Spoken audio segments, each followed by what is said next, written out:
Hey, David Brewster here with New Brewster's Millions of Rants, and this is Sign of the Horns, a diminished position shifting workout. And this is something I've had for a long time, and I called it the Sign of the Horns because that's the fingers we're going to be using the most, the index and pinky. So if your pinky finger is a little weak and you need to kind of boost your pinky finger action, this lesson's going to help. It's also obviously going to help you with position shifting too, kind of getting around the fretboard and shifting around on single strings and up the neck.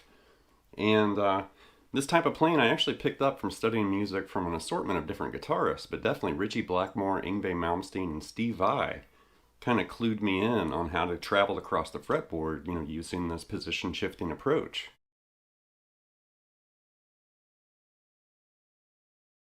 So to get started here, this first example, we're basically moving between a diminished seventh tonality and then minor. So for this first example, we're going to basically be hitting F diminished 7 and then A minor at the end. And to accomplish this, we're going to basically set this up on the high E string to start with, and we're going to do this.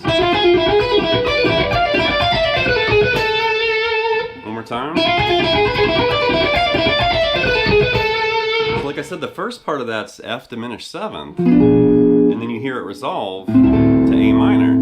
And to do this, we're going to start with the high E open, then you're grabbing F and this A flat right there, and then you want to pull off that A flat back to F, like that. And then basically go up a minor third. Now, high E open, that A flat, and then that B. The same way with that pull off. Then that B and that D note. And then that D, and then that F sharp right there, or that F. Right?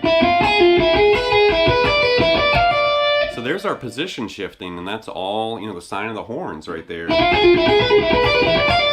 And then right there, there's our little kind of A minor ending. So it's starting with this position shifting diminished seventh arpeggio movement, and then it finishes with that little part. It's technically a harmonic minor right there. Adding that G sharp. So one more time, real slow. Now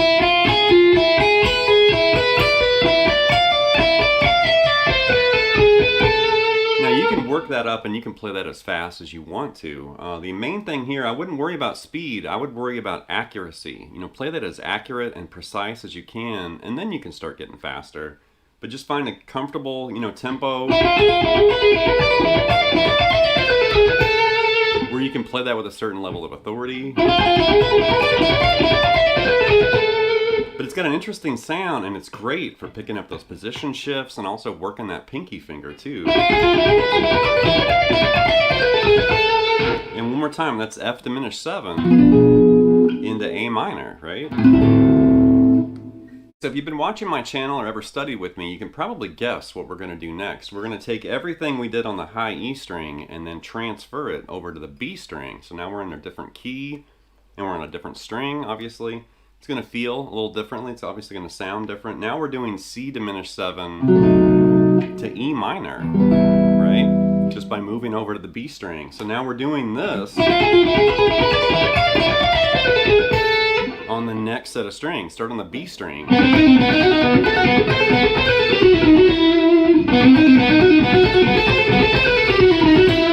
The exact same thing.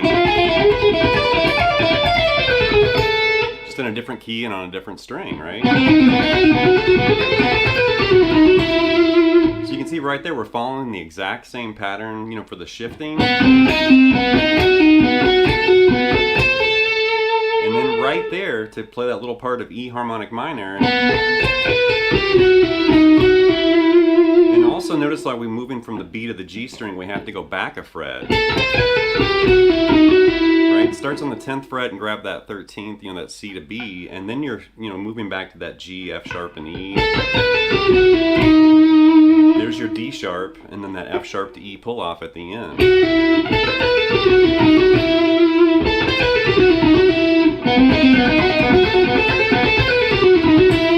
Now once again, you can play that as fast as you want to, but I would worry on playing that as accurately as possible, and then you can start getting faster. But once again, that's C diminished 7, moving to E minor, right?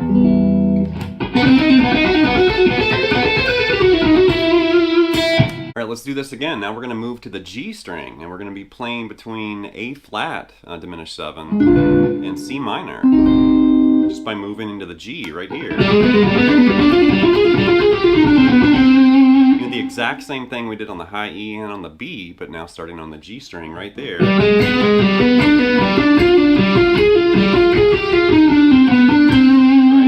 A flat diminished 7, and then that little part of C harmonic minor. And I think it's more challenging on the lower wound strings. You know, it just feels different. You know, you're kind of on obviously different sets of strings, but it does seem a lot easier on the thinner high strings compared to the lower wound strings. All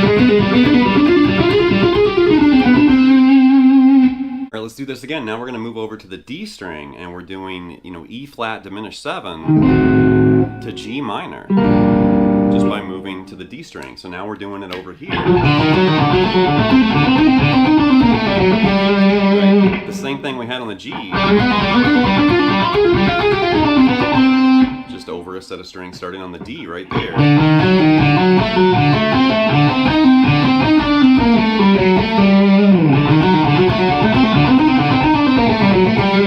Like I just mentioned, it does seem a little harder on the lower wound strings. They're bigger and a little harder to grab, and it doesn't seem to flow as easy as it does on the thinner, you know, higher strings. So it's definitely a bigger challenge and a big strength builder, you know, kind of moving on those lower wound strings. Let's do it again. Now we're going to play on the A string, and now we're moving between B flat diminished 7 and D minor, like this.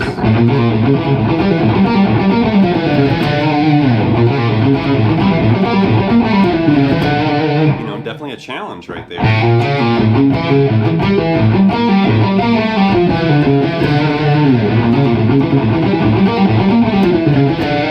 And you can probably tell what I'm talking about as far as that challenge, you know, on the bigger wound strings. When you get finally to that A string, that's definitely very challenging right there. It's kind of muddy. That's also why I went to the bridge pickup there. And once again, that's B flat diminished 7 to D minor. Okay, last but not least is the low E string, and we're actually returning where we started, because we started on the high E with that F diminished 7th to A minor, and that's what we're going to encounter on the low E, F diminished 7 to A minor. But there's a situation now, because we're on the low E string, and when you cruise up here, you're going to notice you don't have a lower string to move to. If you have 7 strings, I guess you could hop over there, but you have to kind of figure out a different way to approach this and play it like this.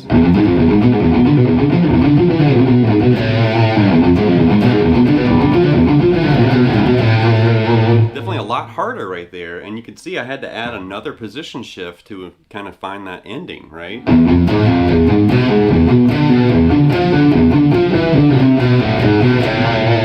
So it's adding another position shift to the mix.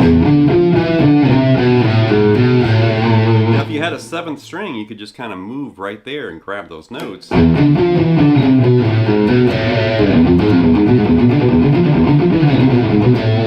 Definitely a big challenge right there. Once you kind of unlock what we did there on the low E string, you can apply that to all 6 strings and run through it like this.